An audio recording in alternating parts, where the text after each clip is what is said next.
అస్సలాముఅలైకుం అందరికీ నమస్కారం. ఏదైతే మక్కా యాత్రకు వెళ్ళినటువంటి 45 మంది గురైనటువంటి ప్రమాదం చాలా బాధాకరం. మరీ ముఖ్యంగా తెలంగాణకు సంబంధించిన హైదరాబాద్ వాస్తవులు ఒకే కుటుంబానికి చెందినటువంటి 18 మంది షహీద్ అవ్వటం, ఇవాళ పిల్లలు ఆడవాళ్ళు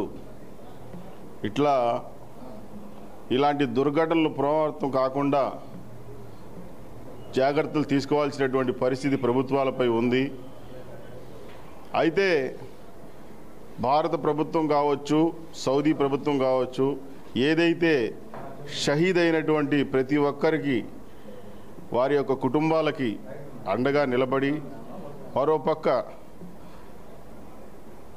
పునరావృతం కాకుండా ఇలాంటి ప్రమాదాలు అవసరమైనటువంటి జాగ్రత్తలన్నీ పాటించాలని చెప్పేసి చెబుతూ, షహీద్ అయినటువంటి ప్రతి ఒక్కళ్ళకు కూడా వాళ్ళ ఆత్మకు శాంతి చేకూరాలని చెప్పేసి అల్లాని వేడుకుంటూ అందరికీ నమస్కారం.